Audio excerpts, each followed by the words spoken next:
readings from the Georgetown Protestant Reformed Church, and they're found in 2 John chapter 1, 2 John 1. அன்புக்குரியவர்களே, இந்த நாளின் நம்முடைய தியானத்திற்கான வேத பகுதி என்பது 2 யோவான் 1ஆம் அதிகாரத்தில் உள்ள சில வசனங்கள்.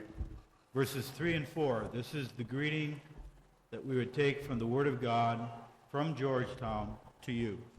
உங்களோடு கூட பகிர்ந்து கொள்ளுகின்ற எங்களுடைய வாழ்த்துக்கள் என்பது 2 யோவான் புஸ்தகத்திலே இருக்கின்ற 3-4 வசனங்கள் தான் உங்களுக்கு நாங்கள் கொண்டு வருகிற வாழ்த்து செய்தி. Yes.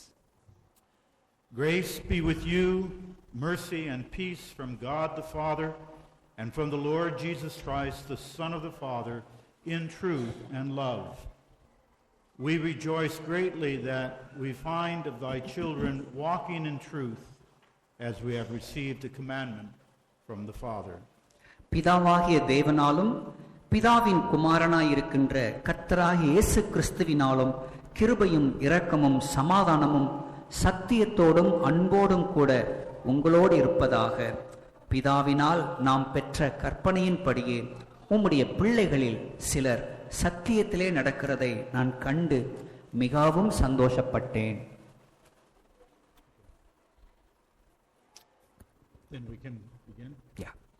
So our passage for this morning is found in the Gospel according to Luke chapter 20, the last 3 verses, and the first 4 verses of Luke 21. So that's Luke 20, verse 45, through Luke 21, verse 4. அன்புக்குரியவர்களே, இந்த நாளில் நம்முடைய தியானத்திற்கான வேத பகுதி, வேத புஸ்தகம் வைத்திருப்பவர்கள் உங்கள் வேதத்தை திருப்பிக் கொள்ளலாம். சில்ட்ரன், உங்களுடைய வேத புஸ்தகத்தை எல்லாம் எடுத்துக்கொள்ளுங்க. லூக்கா எழுதின சுவிசேஷம் 20வது அதிகாரத்திலே 45வது வசனம் முதல் 21ஆம் அதிகாரத்தில் 4வது வசனம் வரை உள்ள வேத பகுதி இந்த நாளில் நம்முடைய தியானத்திற்கான வேத பகுதி. உங்களுடைய வேத புஸ்தகத்தை எல்லாமே திருப்பிக் கொள்ளுங்க. வேத புஸ்தகம் கொண்டு வந்திருக்கிறவங்க லூக்கா எழுதின சுவிசேஷம் 20வது அதிகாரம் 45வது வசனத்துக்கு உங்களுடைய வேதத்தை திருப்பிக் கொள்ளுங்கள். சில்ட்ரன், யாரும் இங்கே பேசக்கூடாது. பெரியவங்க யாராச்சும் உட்காருங்க, கொஞ்சம் பார்த்துக்குங்க. Alright, okay. நான் வாசிக்கின்றேன். லூக்கா 20ஆம் அதிகாரம் 45 முதல். பின்பு ஜனங்கள் எல்லாரும் கேட்கையில் அவர் தம்முடைய சீஷரை நோக்கி, நீண்ட அங்கிகளை தரித்து கொண்டு திரியவும், சந்தை வெளிகளில் வந்தனங்களை அடையவும், ஜெப ஆலயங்களில் முதன்மையான ஆசனங்களில் உட்காரவும், விருந்துகளில் முதன்மையான இடங்களில் இருக்கவும் விரும்பி, விதவைகளின் வீடுகளை பட்சித்து பார்வைக்கு நீண்ட ஜெபம் பண்ணுகிற வேதபாரரை குறித்து எச்சரிக்கையாயிருங்கள், அவர்கள் அதிக ஆக்கினையை அடைவார்கள் என்றார். அவர் கண்ணேறிட்டு பார்த்தபோது ஐஸ்வர்யவான்கள் காணிக்கை பெட்டியிலே தங்கள் காணிக்கைகளை போடுகிறதை கண்டார்.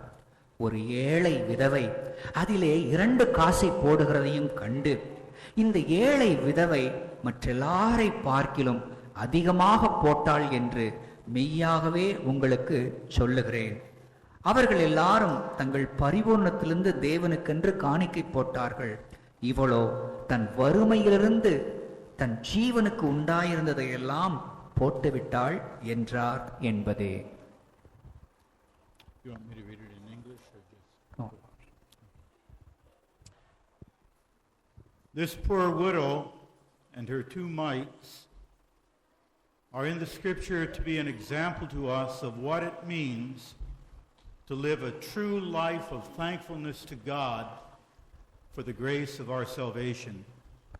பிரியமானவர்களே, நாம் வாசிக்க இந்த வேத பகுதியிலே ஒரு ஏழை விதவையை நாம் சந்திக்கின்றோம். இந்த ஏழை விதவை ஆண்டவருக்கு நன்றி சொல்லும்படி என்ன செய்தால் என்பதை நாம் அறிய வருகிற நிலையிலே தனக்கு இருந்த 2 காசுகளை காணிக்கையாக செலுத்தினதை ஆண்டவர் வேத புஸ்தகத்தில் எழுதி வைத்திருக்கிறார். The Word of God teaches us that the life of thanksgiving, which is the result of His saving love, is to include our entire life in every aspect. And in every aspect of our life, we are to be rendering that life a service and praise to God. ஆண்டவர் நமக்கு பாராட்டின இரக்கத்திற்காக அவருடைய ரட்சிப்பிற்காக நாம் எப்படி நன்றி செலுத்துவது என்ற கேள்விக்கு பதில் நம்முடைய வாழ்க்கை முழுமையுமே ஆண்டவருக்காக கொடுக்க வேண்டும். வாழ்க்கையின் ஒரு குறிப்பிட்ட பகுதி, ஒரு சின்ன பகுதி என்று அல்ல, நம்முடைய வாழ்வின் முழுமையும் ஆண்டவருக்காக அர்ப்பணிக்கப்பட்டதாக இருக்க வேண்டும். And it is a life of true thanksgiving to God that will give us contentment in this world and will also give us trust and reliance upon God and will make us strong in God. ஆண்டவருக்கு நான் நன்றியுடையவர்களாய் இருக்கிறோம் என்பது எப்படி செயலிலே கொண்டு வருவது என்றால், தேவன் நமக்கு என்ன கொடுத்திருக்கிறாரோ கொடுத்திருப்பதில் மனநிறைவோடு இருக்க கற்றுக்கொள்வது. தேவன் நமக்கு கொடுத்திருக்கின்ற பொருட்களை குறித்து ஆண்டவருக்கு நன்றி சொல்லுகின்ற அதே நேரத்திலே அவருக்கு நாம் மனநிறைவோடு கூட அவருக்குள் மகிழ்ச்சியாக இருக்க கற்றுக்கொள்வது. So we look this morning at this poor widow and we learn the life of thanksgiving to God that is in everything we do, is in all things that we do, and that it is rooted in what He has done for us. இந்த ஏழை விதவைக்கு என்று நிறைய இல்லை என்பதற்காக அந்த ஏழை விதவை தேவனை தேடாமல் இல்லை. தனக்கு எதுவுமே இல்லை, 2 காசு தான் இருக்கின்ற நிலையிலும் அவள் தேவனை தேடி வந்தது எதை வெளிப்படுத்துகிறது? அவள் அந்த 2க்காக கூட ஆண்டவருக்கு நன்றியாக இருக்கிறாள், அதற்கு ஆண்டவருக்குள் மகிழ்ச்சியாக இருக்கிறாள் என்பதை வெளிப்படுத்துகிறது. So do you give a theme and division? Not yet. So we're going to be looking at this widow's mite. There's really no life that is more difficult than the life of a widow. பிரியமானவர்களே, நாம் இங்கே கவனிக்க வேண்டிய ஒரு நியாயமான அடிப்படையான தகவல் என்னவென்றால், இவள் ஒரு ஏழை, விதவையாகவும் இருக்கிறாள், உடன் இருப்பதற்கு ஆட்கள் யாரும் இல்லை. அப்படிப்பட்ட ஒரு கடினமான வாழ்க்கை வாழ்ந்து கொண்டிருக்கிறாள். This woman's husband was dead, and if they had children, she would have to care for these children alone. விதவை என்ற உடனே நமக்கு தெரிகின்ற உண்மை என்ன? அவளுடைய கணவன் மரித்து போனார். ஒருவேளை பிள்ளைகள் இருக்கிறார்கள் என்றால் அந்த பிள்ளைகளையும் அவள் பராமரிக்க வேண்டும். She would have to find means to provide for her children, means to support them. பிள்ளைகளை பராமரிப்பதற்கு அவள் வேலை செய்ய வேண்டும், உணவு கொடுப்பதற்கு உழைக்க வேண்டும். And she would be alone, no husband to talk to, and she would become the prey of wicked men. விதவை என்ற உடனே நமக்கு தெரிய வேண்டியது, தனி நபராக அவள் வேலை செய்ய வேண்டும், தனி நபராக தன் பிள்ளைகளை பராமரிக்க வேண்டும். அதோடு மட்டுமல்ல, அவள் இந்த உலகத்திலே சந்திக்கின்ற ஒரு பெரிய சவால். விதவை என்ற உடனே மற்றவர்கள் துச்சமாக பார்க்கின்ற பார்வை, பொல்லாத மனிதருடைய பார்வை அவளுக்கு ஒரு பெரிய சவால். Now this difficult life of a widow was true certainly in the first century when Jesus was alive. இன்றைக்கும் விதவைகள் இப்படிப்பட்ட சவால்களை சந்திக்கின்றார்கள். 2000 வருஷத்துக்கு முன்பு இயேசு வாழ்ந்த காலகட்டத்திலே எப்படிப்பட்ட சவால்களை அவள் சந்தித்திருப்பாள் என்று நாம் யோசிக்க வேண்டும். According to the Roman law, this woman would have 1 year to remarry, or if she did not remarry, her children would be taken and her home would be taken from her. இயேசு வாழ்ந்த காலகட்டத்திலே அன்றைய ரோமர்கள் ஆட்சி செய்த பொழுது யாராயிலும் ஒரு பெண்மணி தான் விதவையாக மாறுகிறாள் என்றால் குறைந்தது 1 ஆண்டிலே அவள் மீண்டும் திருமணம் செய்ய வேண்டும். அப்படி அவள் மீண்டும் திருமணம் செய்யவில்லை என்றால் அவளுக்குரிய உடைமைகள், வீடு எல்லாவற்றையும் அரசாங்கம் எடுத்துக்கொள்ளும். It would not be unlike many places in India where a widow is considered to be bad luck, a curse, and she's not received anymore by her husband's family, and she's left on her own to provide for her family and for herself. அன்று மட்டுமல்ல, இன்றும் கூட நடைமுறையிலே விதவைகள் சந்திக்கின்ற சவால்கள் என்பது வழக்கமாக தன் கணவன் வீட்டுக்கு போக முடியாது. காரணம், கணவன்மார் என்ன சொல்லுவார்கள், இவள் வந்தது தரித்திரம், இவளால் தான் என் மகன் செத்து போயிட்டான் என்று கணவன் வீட்டிலே புறக்கணிப்பார்கள். எந்த ஒரு நல்ல காரியத்திலையும் முன்வைக்க மாட்டார்கள். இவள் ஏன் இங்கே வந்தாள் என்று கேள்வி கேட்பார்கள். இப்படி விதவை என்ற ஒரு பெண் இந்த சமுதாயத்தில் சந்திக்கின்ற அவலங்கள், அவமானம் அதிகம். This was true in Jesus' day, and this was true for the widow even in Galilee and Judea among the Jews. இன்றைக்கு இந்தியா போன்ற நாட்டிலே எப்படி ஒரு விதவை நடத்தப்படுகிறாளோ அதே போன்ற கஷ்டங்களை 2000 வருஷத்துக்கு முன்பு இயேசு வாழ்ந்த காலகட்டத்திலும் இவள் சந்திக்கின்றவளாகவே காணப்பட்டாள். It was not supposed to be this way, for God had prescribed in the Old Testament law in Deuteronomy that the widow was to be supported. ஆனால் வேத புஸ்தகத்திலே ஆண்டவர் விதவைகளை அப்படி பார்க்கவில்லை. மாறாக பழைய ஏற்பாட்டிலே உபாகம புஸ்தகத்திலே விதவை என்ற ஒரு பெண் இருப்பாளையானால் அவளுடைய தேவைகளை ஜனங்கள் சந்திக்க வேண்டும், அவளை இன்னும் கூடுதலாக நேசிக்க வேண்டும் என்றுதான் வேத புஸ்தகத்திலே ஆண்டவர் கூறியிருக்கிறார். The Old Testament law said that not only was a tithe to be given to the Levites, the spiritual leaders, but a tithe was also to be given to the widows. Deuteronomy 26:12 and 13. கவனிக்க வேண்டும், பழைய ஏற்பாட்டு காலத்திலே தசம பாகம் என்பது ஆலயத்திலே பணி செய்கின்ற லேவியர்களுக்கு கொடுக்க வேண்டும். அதே போல் தசம பாகம் என்பது ஆலயத்தில் இருக்கின்ற விதவைகளுக்கும் கொடுக்க வேண்டும் என்கின்ற சட்டத்தை ஆண்டவர் பழைய ஏற்பாட்டிலே எழுதியிருந்தார். அதை குறித்து உபாகமம் புஸ்தகத்திலே 26வது அதிகாரத்திலே வாசிக்க முடியும். 26வது அதிகாரத்திலே Deuteronomy 26:12 and 13. 12-13 வசனங்களை உங்கள் வேத புஸ்தகத்திலே கவனியுங்கள். உபாகமம் 26:12-13. தசம பாகம் செலுத்தும் வருஷமாகிய 3ஆம் வருஷத்திலே நீ உன் வாரத்திலெல்லாம் 10 எடுத்து லேவியனும் பரதேசியும் திக்கற்ற பிள்ளையும் விதவையும் உன் வாசல்களில் புசித்து திருப்தியாகும்படி அவர்களுக்கு கொடுத்து தீர்த்த பின்பு நீ உன் தேவனாகிய கர்த்தருடைய சந்நிதியில் போய் அவரை நோக்கி, தேவரீர் எனக்கு கொடுத்த எல்லா கட்டளைகளின் படியும் நான் பரிசுத்தமான பொருட்களை என் வீட்டிலிருந்து எடுத்து வந்து லேவியனுக்கும் பரதேசிக்கும் திக்கற்ற பிள்ளைக்கும் விதவைக்கும் கொடுத்தேன். உம்முடைய கட்டளைகளில் ஒன்றையும் நான் மீறவும் இல்லை, மறக்கவும் இல்லை. But in Jesus' day, this commandment of God was not being done, for we read in our text, verse 47 of chapter 20 of Luke, that the scribes and the Pharisees were devouring widows' houses. இப்படி பழைய ஏற்பாட்டிலே உபாகமத்திலே எப்படி போதகருக்கு திருச்சபை பணியாளருக்கு மட்டும் என் காணிக்கை தசமபாகம் என்று அல்ல, திக்கற்றவர்களுக்கும் ஏழைகளுக்கும் விதவைகளுக்கும் கொடுத்தேன் என்று சொல்கிற நிலை மாறி இயேசு வாழ்ந்த காலகட்டத்திலே விதவைகளுடைய அபகரிக்கின்ற ஒரு சூழ்நிலையாக மாறி இருக்கின்ற ஒரு காலம். I want to put a little pause in here to say something.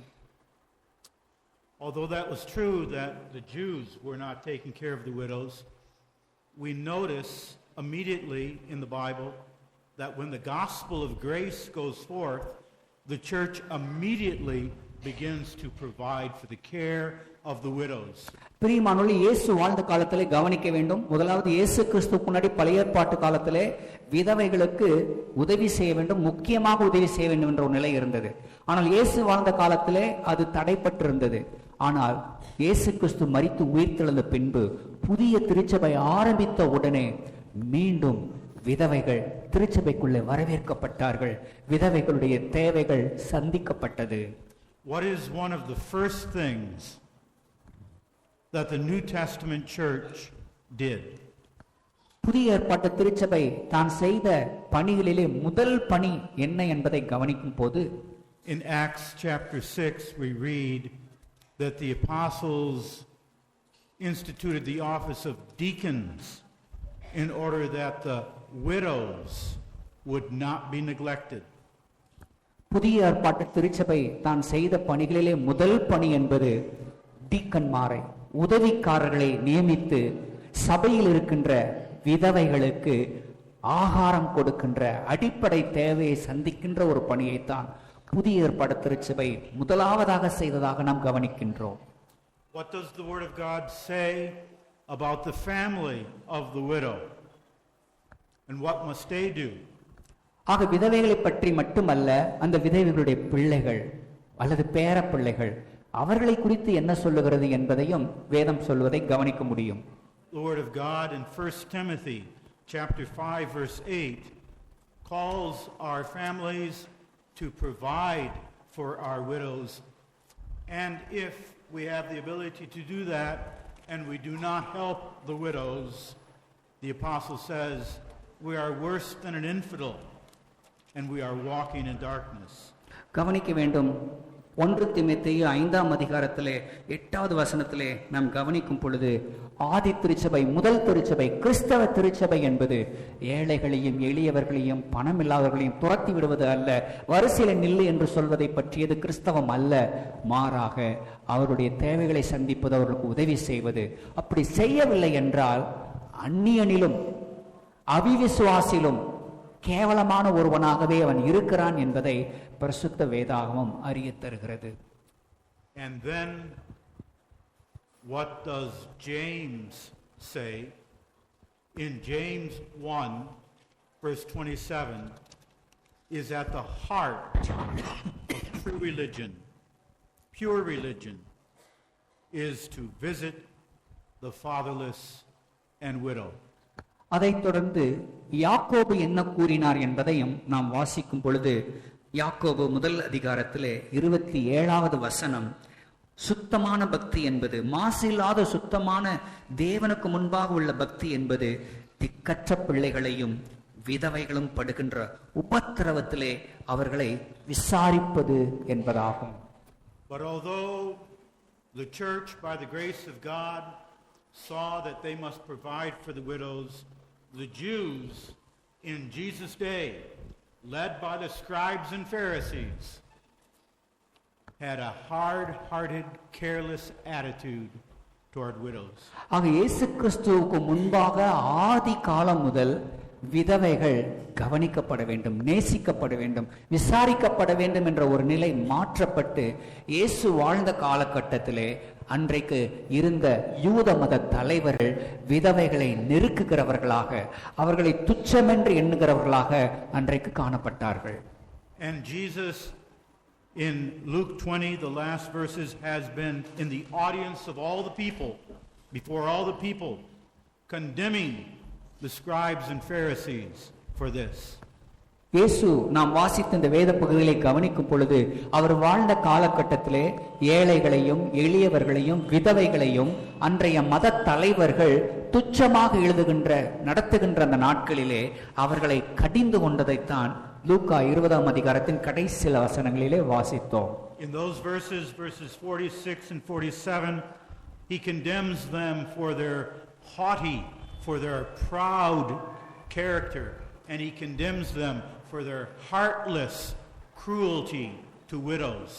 46-47 வசனங்களிலே அன்றைய மத தலைவர்கள், அன்றைக்கு பொறுப்பிலே வாழ்ந்த பொறுப்பாளர்கள் விதவைகளை துச்சமாய் நடத்தினதை இயேசு கடிந்து கொள்ளுகிறார். அவர்களுடைய வீடுகளை, விதவைகளின் வீடுகளை பட்சித்து அவருடைய உடைமைகளை எடுத்துக் கொள்ளுகின்ற காரியத்தை இயேசு கிறிஸ்து கடிந்து கொண்டதை நாம் இங்கே பார்க்கிறோம். He says that the scribes and Pharisees desire to be noticed by men. They do all their works to be seen of men. They want the highest seats in the chief rooms. அன்று வாழ்ந்த பரிசேயர்களும் மத தலைவர்களும் ஜனங்கள் மத்தியிலே பிரதானமாக வாழ்வதற்கும் தங்களை பகட்டாக காண்பிப்பதற்கும் அதிகமாக விருப்பப்பட்டார்கள். அப்படிப்படுவதற்காக தவறான வழிகளே பொருட்களை பெறுவதற்கு முயற்சி செய்ததை இயேசு கடிந்து கொண்டார். The Lord is saying to us in those verses that if we exalt ourselves in the church, and we need to have a great if we think that we are the great persons, we cannot at the same time exalt God, nor will we have compassion for the other members of the church. கவனிக்க வேண்டும், இங்கே இருக்கின்ற இந்த பொறுப்பில் இருக்கக்கூடிய மத தலைவர்களும் அவர்கள் தங்களை பகட்டாக தங்களை பெருமைப்படுத்துகிற வகையிலே அவர்கள் தங்களை காண்பித்துக் கொண்டிருக்கிறார்கள். அப்படி காண்பித்துக் கொண்டிருக்கிற அவர்களை பார்த்து சொல்லுகின்றார், ஒருவன் ஒருவேளை ஆண்டவருக்கு நன்றி செலுத்துகிற ஒருவனாக இருக்க வேண்டுமேயானால் அவன் தனக்குத்தானே புகழ்ச்சியை எடுத்துக்கொள்ளக் கூடாது என்று கூறினார். When we have spiritual pride, when we think that we have attained and we are better than others, then immediately we will treat the lowly with contempt. கவனிக்க வேண்டும், எப்பொழுதெல்லாம் நமக்குள் ஆவிக்குரிய நிலையிலே பெருமை ஒன்று வருகிறதோ, எனக்கு எல்லாம் தெரியும், நான் மற்றவர்களை விட சிறந்தவன் என்ற ஒரு எண்ணம் எப்பொழுது நமக்குள் வருகிறதோ அப்பொழுது இயல்பாகவே மற்றவர்களை சிறுமைப்படுத்துகிற தாழ்த்தி பார்க்கின்ற ஒரு எண்ணமும் நமக்குள் வந்து விடுகிறது என்பதுதான் உண்மை. Scribes and Pharisees were only concerned with promoting themselves. அன்று வாழ்ந்த வேதபாரகரும் பரிசேயரும் தங்களை பிரஸ்தாபப்படுத்துவதையே அவர்கள் பிரதானமாக கொண்டார்கள். Now I want you to look carefully at verse 47, the words which devour widows' houses and for a show make long prayers. வசனம் 47 நாம் கவனிப்பது என்ன? விதவைகளின் வீடுகளை பட்சித்து பார்வைக்கு நீண்ட ஜெபம் பண்ணுகின்ற வேதபாரகரை குறித்து எச்சரிக்கையாயிருங்கள் என்று இயேசு கூறுகின்றார். Those two clauses go together. They're not separate activities. இங்கே நாம் கவனிக்கின்ற இரண்டு செயல்களும் ஒன்றாக செல்லுகிறது. விதவைகளின் வீடுகளை பட்சிக்கின்ற, அபகரிக்கின்ற, அடுத்தவருடைய பொருளுக்கு ஆசைப்படுகிற ஒரு நிலை, ஆனால் அதே நேரத்தில் நீண்ட ஜெபம் பண்ணுகின்ற, தங்களை ஆவிக்குரியவர்களாக காண்பிக்கின்ற ஒரு மாய்மாலம். That they make long prayers, a show of long prayers, refers to the fact that they would say to the widows, we will make a long prayer for you before God for a price. இங்கே கவனிக்க வேண்டும், அன்றைய மத தலைவர்களும் வேதபாரகரும் என்ன செய்தார்கள்? விதவைகளையும் ஏழைகளையும் பார்க்கும் பொழுது உங்களுக்கு கொடுப்பதற்கு எங்களுக்கு ஒன்றுமே இல்லை, மாறாக உங்களுக்கு பெரிய ஜெபம், உங்களுக்காக ஜெபம் பண்றோம், நீண்ட ஜெபம் பண்றோம். அது கூட எதற்காக? அவர்களுக்கு ஏதாவது கிடைக்குமா என்ற எதிர்பார்ப்போடு. Was a way of devouring the widow's house, of eating into her resources. அன்றைய மத தலைவர்கள் என்று மட்டுமல்ல, இன்றைக்கும் தங்களை மத தலைவர்களாக பெரிய வரம் பெற்ற ஊழியர்களாக காண்பிப்பவர்களும் மக்களிடத்தில் எப்படி வாங்க முடியும் என்பதற்காக நீண்ட ஜெபங்களை, அற்புதமான ஜெபங்களை செய்கின்ற ஒரு நிகழ்வை இன்றைக்கும் நாம் பார்த்து கொண்டுதான் இருக்கின்றோம். The Lord concludes that they shall receive the greater damnation. ஆனால் இயேசு கிறிஸ்து அவர்களை குறித்து என்ன சொல்லுகின்றார்? வசனம் 47 கடைசி பகுதி, அவர்கள் அதிக ஆக்கினை அடைவார்கள் என்றார். Now it's in that context that we read verse 1 of chapter 21 that Jesus, who's in the temple, looked up and saw the rich men casting their gifts into the treasury. இந்த ஒரு பின்னணியில தான் 21ஆம் அதிகாரத்தின் முதல் வசனம் இடம்பெறுகிறது. இயேசு வாழ்ந்த அந்த நாட்களிலே ஆலயத்திலே ஐஸ்வர்யவான்கள் தங்கள் காணிக்கையிலே, காணிக்கை பெட்டியிலே பெருமையாய் காணிக்கையிலே போட்டுக் கொண்டிருக்கிறார்கள். This is not a coincidence that he's at this point in the temple and he sees everybody bringing their offering to God. இங்கே நாம் கவனிக்கின்ற இந்த நிகழ்வு பாருங்கள், இரு தரப்பு மக்கள் தங்களுடைய காணிக்கைகளை ஆண்டவரிடத்தில் கொண்டு வருகிறார்கள். அவர்களை பற்றி இயேசு கிறிஸ்து பேசுகிற நிகழ்வு தற்செயலாய் நடைபெறவில்லை. That he's in the treasury means that he's in the temple courtyard. He's in the courtyard where women were allowed to go. He's in the place where they would all bring their offerings. அன்றைய ஜெப ஆலயத்திலே எல்லாரும் எல்லா இடத்துக்கு போக முடியாது. ஆண்கள் ஒரு பக்கம், பெண்கள் ஒரு பக்கம். ஆனால் இரண்டு பேருமே வரக்கூடிய ஒரு பொதுவான இடம் ஒன்று இருக்கிறது. அது என்னவென்றால் காணிக்கை போடக்கூடிய ஒரு இடம். History tells us that the offerings in the temple were received along a wall where they had placed 13 silver trumpets. Second, sorry. 13 silver trumpets placed along the wall where the offerings were to be deposited. கவனிக்க வேண்டும், இந்த காணிக்கை போடுகின்ற இடத்திலே 13 trumpets, பிரகாசமாக ஒளி எழுப்பக்கூடிய இசைக்கருவிகளை வைத்துக்கொண்டு 13 பேர் இருப்பார்கள். Those 13 trumpets all had a letter affixed to them telling what the offering would be used for. அந்த 13 இசைக்கருவிகளை வாசிக்கக்கூடிய அந்த 13 பேரும் அவர்கள் சொல்லுகின்ற செய்தி என்னவென்றால், இந்த காணிக்கை எதற்காக பயன்படுத்த வேண்டும் என்பதை பற்றி. And at the very end would be 2 or 3 trumpets which would simply be for a free will offering, but all of the others were designated temple tax, for sacrifices. இப்படி 13 இசை கருவிகளை வாசிக்கக்கூடிய இசை கலைஞர்கள் இருந்து கொண்டு அவர்கள் இசையை இசைப்பார்கள். ஒவ்வொரு முறை எந்த காணிக்கை எதற்காக கொடுக்கப்படுகிறது என்கின்ற தருணம் வரும் பொழுது அதை பிடித்திருக்கிறவர் சத்தமிடுவார். And Jesus is observing the people come to bring their offering and depositing it into these different trumpets. இந்த 13 பேர் வரிசையாக இருக்கின்ற அவர்களுக்கு கீழாக இருக்கின்ற ஒவ்வொரு பெட்டியிலும் யார் எதற்கு விரும்புகிறார்களோ அதுக்குரிய காணிக்கையை போட்டு வருவார்கள். And this had become a big show for the Pharisees and the scribes. ஆக இப்படி காணிக்கை போடுகின்ற ஒரு நிகழ்வு வரும்போது அந்த இசைக்கருவியை வைத்திருக்கிற சத்தமாய் வாசிக்கும் பொழுது அது எல்லாருக்கும் தெரிய வரும். ஆகா, நான் காணிக்கை போடுகிறேன், எவ்வளவு போடுகிறேன் அப்படின்றது எல்லாருக்கும் அப்பட்டமாக தெரிய வருகிறது. அதன் மூலமாய் அவர்களுக்கு ஒரு பெருமை. This is what the Lord is referring to in Matthew chapter 6 verses 1 and 2 when he says, "Take heed that you do not your alms, your offerings before men, to be seen of them, for they," and then he says, "do not sound a trumpet before thee as the hypocrites do, that they may have glory of men." இதைத்தான் மத்தேயு 6ஆம் அதிகாரத்திலே முதல் 2 வசனத்திலே இயேசு கிறிஸ்து குறிப்பிடுவதை கவனிக்க முடியும். மனுஷர் காண வேண்டும் என்று அவர்களுக்கு முன்பாக உங்கள் தர்மத்தை செய்யாதபடிக்கு எச்சரிக்கையாயிருங்கள். செய்தால் பரலோகத்தில் இருக்கிற உங்கள் பிதாவிடத்தில் உங்களுக்கு பலன் இல்லை.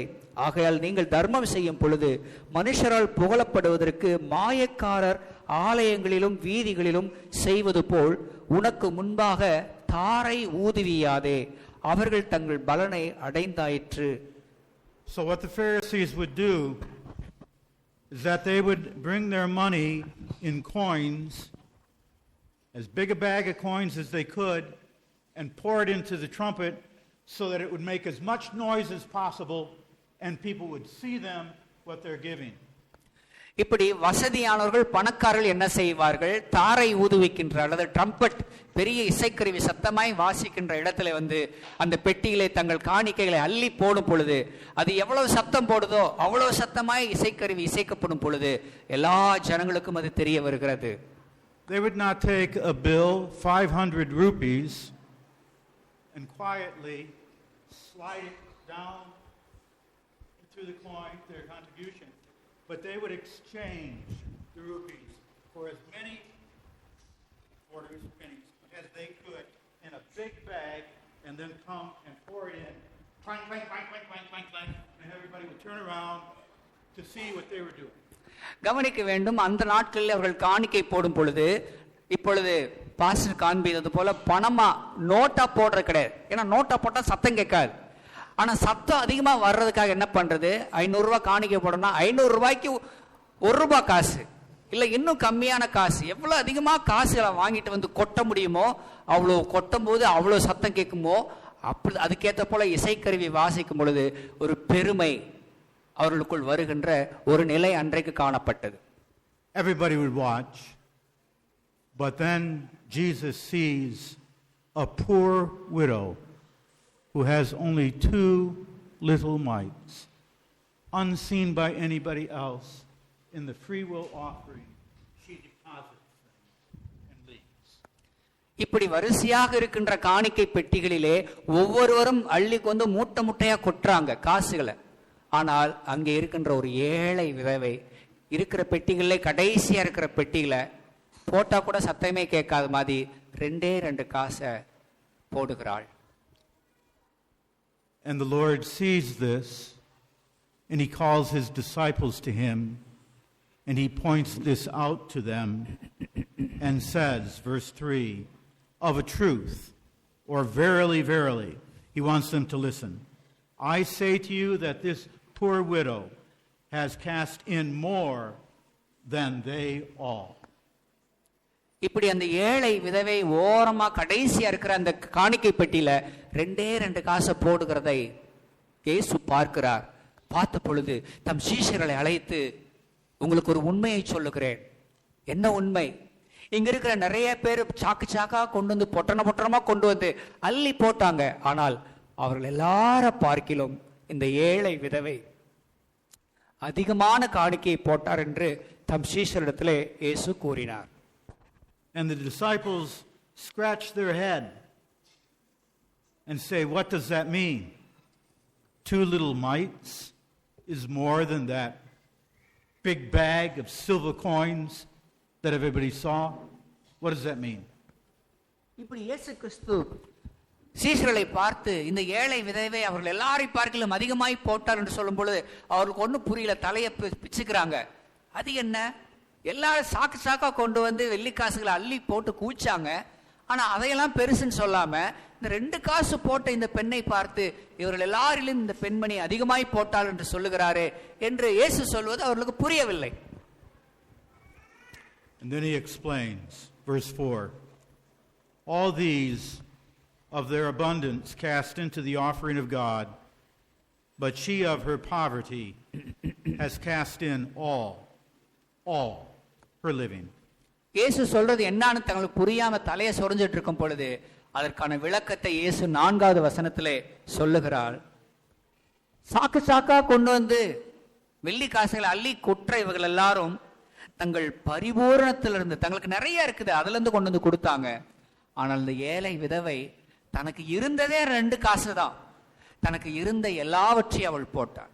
எல்லாருக்கும் நிறைய இருக்குது அதுல இருந்து கொஞ்சம் கொண்டு வந்தாங்க. ஆனால் இவள் தனக்கு எதுவுமே இல்ல, 2 தான் இருந்துச்சு, அந்த 2ஐயும் போட்டு விட்டாள். அந்த வகையிலே இவள் எல்லாரிலும் அதிகமாக போட்டாள் என்று இயேசு விளக்கம் கொடுக்கிறார். Jesus does not count the way we count. Jesus does not say the many coins are more than the 2 mites, but Jesus looks to the heart of he who gives. இயேசுவின் கணக்கு என்பது நம்முடைய கணக்கு போல் அல்ல. நமது கணக்கு எண்ணிக்கையின் அடிப்படையில் இருக்கிறது. ஆனால் இயேசுவின் கணக்கு எண்ணிக்கையின் அடிப்படையில் அல்ல, நமது எண்ணங்களின் அடிப்படையிலே. எந்த விதமான உணர்வுகளோடு எந்த விதமான எண்ணத்தோடு நம்முடைய காணிக்கையை நம்மை ஆண்டவரிடத்தில் கொண்டு வருகிறோம் என்கின்ற எண்ணத்தில் அடிப்படையில் தான் நன்றி, எண்ணிக்கையின் அடிப்படையிலே அல்ல. So Jesus is teaching us 3 lessons of not only our offerings, but of our life of giving thanks to God. இயேசு கிறிஸ்து இங்கே 3 பிரதானமான காரியங்களை நமக்கு கற்றுக் கொடுக்கிறார். காணிக்கையாக கொடுப்பதை பற்றி. காணிக்கையாக கொடுப்பது என்பது என்ன? நம்முடைய காசை மட்டும் கொடுக்கிறதா? இல்லை, அதையும் தாண்டி நமது வாழ்வையே ஆண்டவருக்காக ஒப்பு கொடுப்பது. The first lesson is this. முதலாவது பாடம், that Jesus says the amount that we give of money or the time that we give of service is not most important to him. It's what we are doing with what is left over that matters to him. கவனிக்க வேண்டும். இயேசு கிறிஸ்து நமக்கு கற்றுக் கொடுக்கிற பாடங்களிலே முதலாவது பாடம் என்பது நாம் எவ்வளவு காணிக்கை கொடுக்கிறோம் அப்படின்றது மட்டும் அல்ல, அல்லது எவ்வளவு நேரம் கொடுத்து சேவை செய்கிறோம் என்பது மட்டுமல்ல, இருப்பதை நாம் எப்படி கையாள்கிறோம், நம்மிடத்தில் இருப்பதை எப்படி கையாள்கிறோம் என்பதை பற்றி தான் இயேசு இங்கே பேசுகிறார். He not only looks at what we give, he not only looks at our deeds and service, but he looks at what we leave behind. And what are we doing with those things? And are we using those things in his service as well? கவனிக்க வேண்டும், இயேசு கிறிஸ்து நம்ம கற்றுக் கொடுக்கிற பாடங்களிலே நம்மிடத்துல என்ன இருக்கு, இருக்கிறதை எப்படி நம்ம கையாளுகிறோம், இருக்கிறதை எப்படி பிறருக்காக, பிறருடைய மகிழ்ச்சிக்காக, சேவை செய்வதற்காக பயன்படுத்துகிறோம் என்பதை பற்றியது. She cast in all of her living. இந்த ஏழை விதவை என்ன செய்தால், தனக்கு இருந்ததே 2 காசு தான், தன்னுடைய முழுமையான சொத்தையும் அவள் காணிக்கையாய் கொடுப்பதை நாம் இங்கே பார்க்கிறோம். So it's not just what we offer to God in church that concerns Jesus, but what are we doing with the rest of our money? கவனிக்க வேண்டும், ஆண்டவராக இயேசு கிறிஸ்து நாம் ஆலயத்துக்கு வரும் பொழுது எவ்வளவு ஆண்டவருக்கு காணிக்கையாக கொடுக்கிறோம் என்பதை பற்றி அவர் பொருட்படுத்துவது கிடையாது. மாறாக நம்மிடத்துல என்ன இருக்குது, இன்னும் வீட்டில் என்ன இருக்குது அப்படின்றத அதை நம்ம எப்படி பயன்படுத்த போறோம் என்பதை பற்றி ஆண்டவருடைய எதிர்பார்ப்பு இருக்கிறது. Are we using that consciously to serve the Lord? ஆக நம்மிடத்திலே வீட்டிலே இருக்கின்ற மற்ற ஆசீர்வாதங்களை ஆண்டவருடைய சேவை செய்வதற்காக பயன்படுத்துகிறோமா என்பதுதான் முக்கியமான கேள்வி. It is not only that today we come to serve him here in worship. That's good. And we say, I came to church. But what are we doing with the other days and the other time? Are we also offering that to him in praise and thanksgiving? பிரியமானவர்களே, நாம் ஆலயத்துக்கு வருவது, அப்படி வரும்போது காணிக்கை கொடுப்பது அவசியமானதுதான், தேவைதான். ஆனால் அதோடு நின்று விடுவது அல்ல. வாரம் முழுவதும் நமது வாழ்வை நாம் எப்படி வாழப்போகிறோம், வாரம் முழுவதும் நமக்கு ஆண்டவர் கொடுத்துக்கிற மற்ற காரியங்களை எப்படி பயன்படுத்த போகிறோம் என்பது மிக முக்கியம். Do we say today, well, I went to church, I gave my offering, I read my Bible, I prayed, good. But do we see that everything else now must also consciously be used in his service? பிரியமானவர்களே, நான் ஞாயிற்றுக்கிழமை ஆலயத்துக்கு போய்விட்டேன், காணிக்கை கொடுத்து விட்டேன், அதோட முடிஞ்சு வாரம் முழுசும் நான் எப்படி நாள் வாழ்வேன் என்பதை பற்றியது அல்ல. வாரம் முழுவதும் ஒவ்வொரு நாளும் ஒவ்வொரு மணி வேளையும் நாம் ஆண்டவருக்கு பிரியமாய் நம்முடைய வாழ்வை நடத்த வேண்டும். அதுதான் ஆண்டவர் விரும்புகின்ற காணிக்கை. Do we say, well, this is God's time right here, and I'll give my strength to serve him here, but now tomorrow, oh, that's for me. ஞாயிற்றுக்கிழமை நான் ஆண்டோருக்கு வருகிறேன், நான் ஆண்டோடைய நாள், ஆண்டோருக்குரிய காரியங்களை செய்வேன். ஆனால் திங்கட்கிழமை முதல் அது எல்லாம் என்னுடைய நாள், எனக்கு பிரியமானதை செய்வேன், ஆண்டவரை பற்றி கவலைப்பட மாட்டேன் என்பதை பற்றியது அல்ல.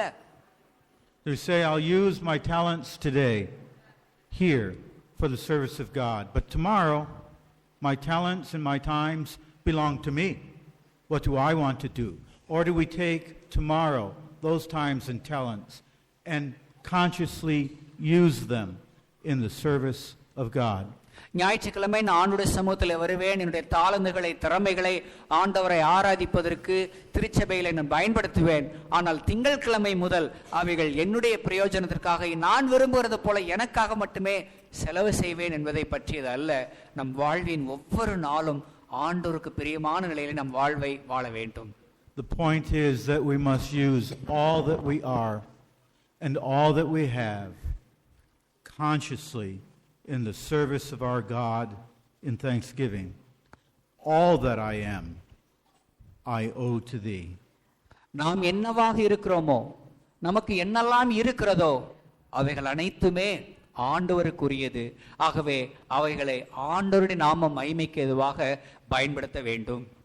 The second lesson that Jesus is teaching us is that our Lord observes and knows all that we do, and even the little unnoticed things. இரண்டாவது பாடத்தை நாம் இங்கே இயேசு கிறிஸ்து கற்றுக்கொள்வது என்ன? இயேசு கிறிஸ்து எல்லாவற்றையும் கவனிக்கின்றார். நீங்கள் செய்கின்ற ஒரு பணி, ஒரு சேவை மக்கள் புகழவில்லை என்று நினைக்க வேண்டாம். ஆனால் இயேசு அதை கவனித்துக் கொண்டிருக்கிறார் என்பதை மறக்க வேண்டாம். No one noticed that widow. No one paid attention to her. But Jesus did. அங்கே கூடியிருக்கின்ற அந்த பெரிய திரள் கூட்டத்திலே அந்த ஏழை விதவை போட்டதை யாரும் கண்டு கொண்டிருக்கவே மாட்டாங்க. யார் அவளை பத்தி யோசித்திருக்கவே மாட்டாங்க. ஆனால் இயேசு கிறிஸ்து அவளை பார்த்தார், அவளை பற்றி பேசினார். Do you say, well, I'm poor and I'm little and I am no of account and my service to God really doesn't mount for much because other people do much more, have more talents than I do? ஒருவேளை அந்த பெண்மணி தனக்குள் இப்படிப்பட்ட உணர்வுகள் வந்திருக்கலாம். நான்லாம் ஒரு பொருட்டே கிடையாது, நான்லாம் ஒண்ணுமே இல்லை, நான் ஒன்னா செஞ்சு என்ன ஆக போறது, என்னை யாரும் கண்டுக்க மாட்டாங்க, என்னுடைய சேவைகளை யாருக்கு தேவையில்லை என்று சொல்லி அவள் ஒருவேளை நினைத்திருக்கலாம். My service in the church doesn't gather much attention. It doesn't make a big noise. People don't notice it. I just do these little things. That really isn't very important to God. Is that what you say? ஒருவேளை அந்த பெண்மணி நினைத்ததை போல இங்கே நாமும் கூட அவனுடைய சமூகத்தில் ஆலயத்திலே வரும் பொழுது நம்மளெல்லாம் யார் விசாரிக்க போறா, நம்மளாம் ஒரு பொருட்டே இல்லை, நம்மளாம் யாருக்கும் முக்கியம் கிடையாது அப்படின்ற எண்ணங்கள் நமக்கு வர வேண்டிய அவசியமே இல்லை. Jesus says you're wrong, we're wrong. He notices those little things that we do in love for Him, and He says that's even more than those things that catch the eyes of men. கவனிக்க வேண்டும், இயேசு கிறிஸ்துவின் வார்த்தைகள் என்ன சொல்ல வருகிறது? நீங்கள் உங்களுக்கு வாய்ப்பே இல்லை என்ற நிலையில் ஆலயத்தை வர்றதுக்கு எனக்கு வாய்ப்பே இல்லை, ஆனாலும் வரும் பொழுது ஆண்டவருக்கு கொடுப்பதற்கு எதுவுமே கிடையாது, ஆனாலும் இருப்பதை கொடுக்கும் பொழுது அதை பார்த்து இயேசுவின் பார்வை எப்படி இருக்கிறது? நீங்கள் மற்ற எல்லாரை பார்க்கிலும் அதிகமாக கொடுக்கிறீர்கள் என்று உங்களை ஆண்டவர் ஆசீர்வதிக்க, உங்களை புகழ்வதற்கு வாய்ப்புகள் இருக்கிறது என்பதை நீங்கள் மறக்க கூடாது. Do we think that we serve God only if we do something that everybody knows and notices? Then Jesus says no. We serve Him in those little faithful ways that no one notices, but He does. கவனிக்க வேண்டும், நாம் எல்லாரும் புகழ்கிற வகையிலே நாம் செய்கின்ற செயல் இல்லை என்று நீங்கள் யோசிக்க வேண்டிய அவசியம் இல்லை. ஆலயத்துக்கு வருவதோ அல்லது கூட்டுவதோ அல்லது சேர் போடுவது இதெல்லாம் சாதாரணவங்க செய்கிற வேலை என்று அல்ல. நீங்கள் செய்கின்ற எவ்வளவு எளிய வேலைகளை கூட கவனித்து உங்களை ஆசீர்வதிக்க போதுமான ஆண்டவர் தான் இயேசு கிறிஸ்து. In your marriage,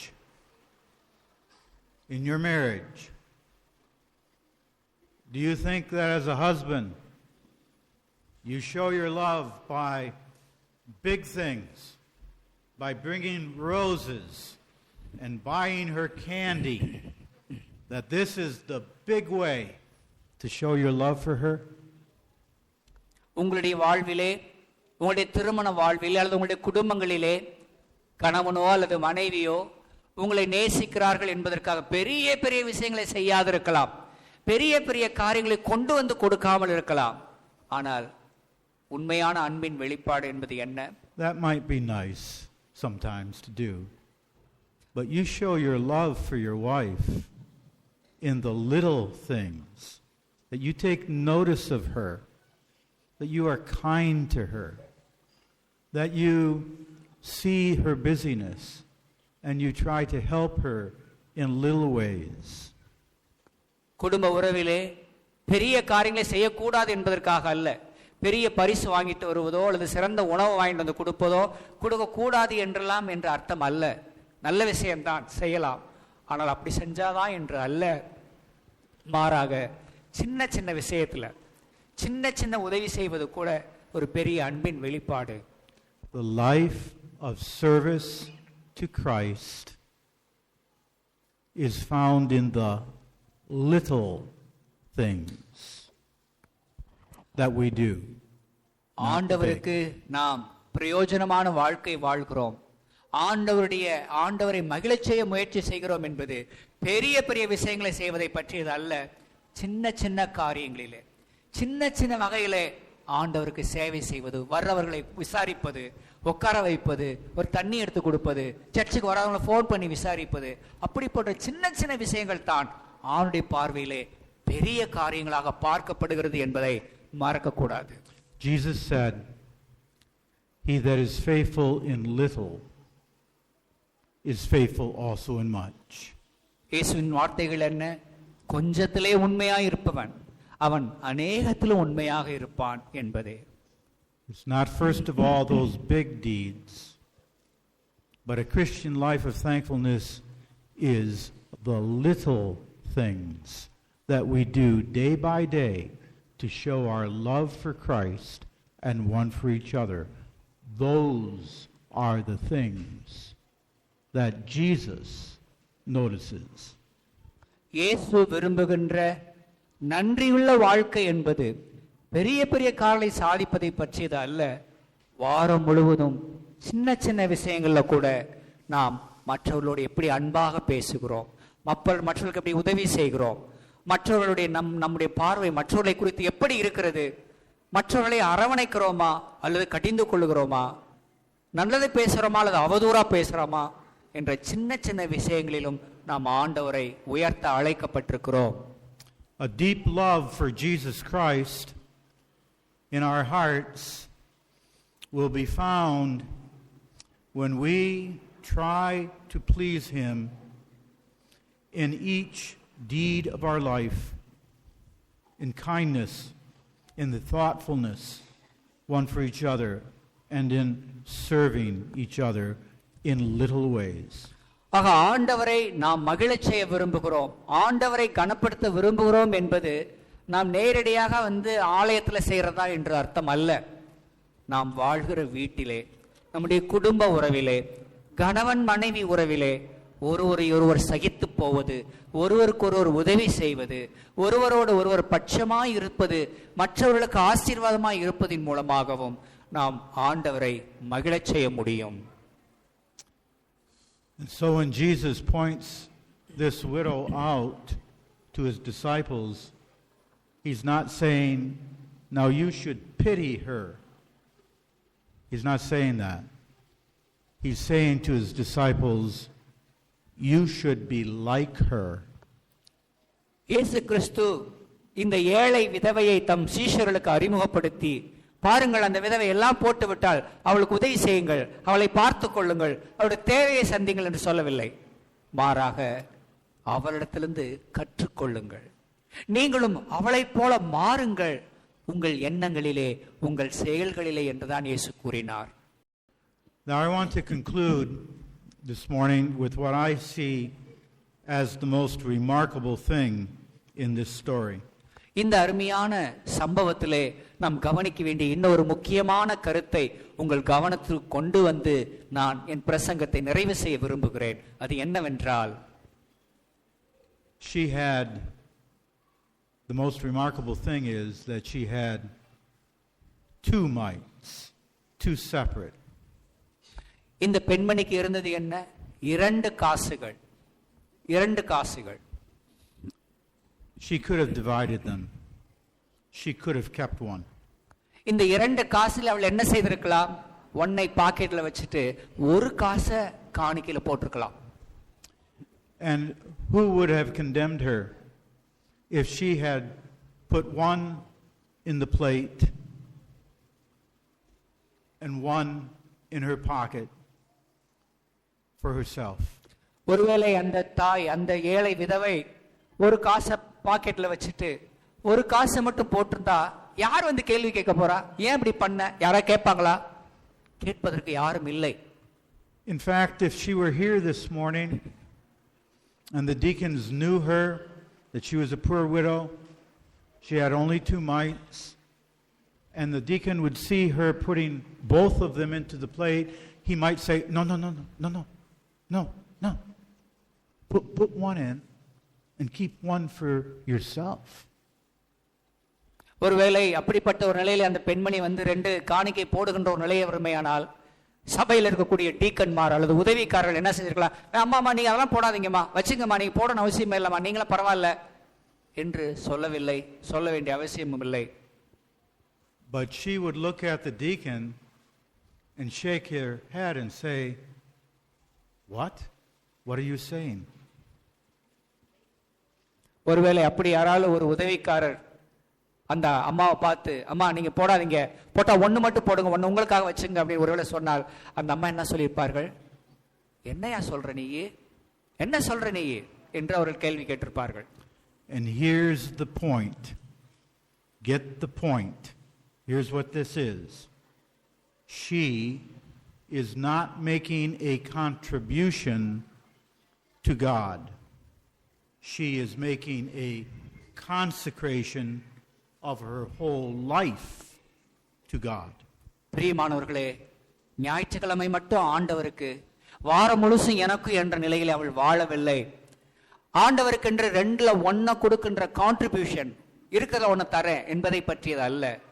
மாறாக இந்த ஏழை விதவை தன் முழுமையையும் ஆண்டவருக்கென்று கொடுத்து விட்டாள், ஆண்டவருக்கென்று அர்ப்பணித்து விட்டாள் என்பதைத்தான் நாம் இங்கே பார்க்கிறோம். She is not giving something to God, but she is placing her whole life in the hands of her God. இந்த ஏழை விதவை ஆண்டவருக்கு தன்னிடத்தில் உள்ளதை ஒன்று கொடுக்கிறாள் என்று அல்ல, தன் முழுமையையும் தேவனுக்காக கொடுத்து விட்டதைத்தான் நாம் இங்கே பார்க்கிறோம். She places all of her needs into God's hands, and she wants nothing more than simply to serve God with what He has given her.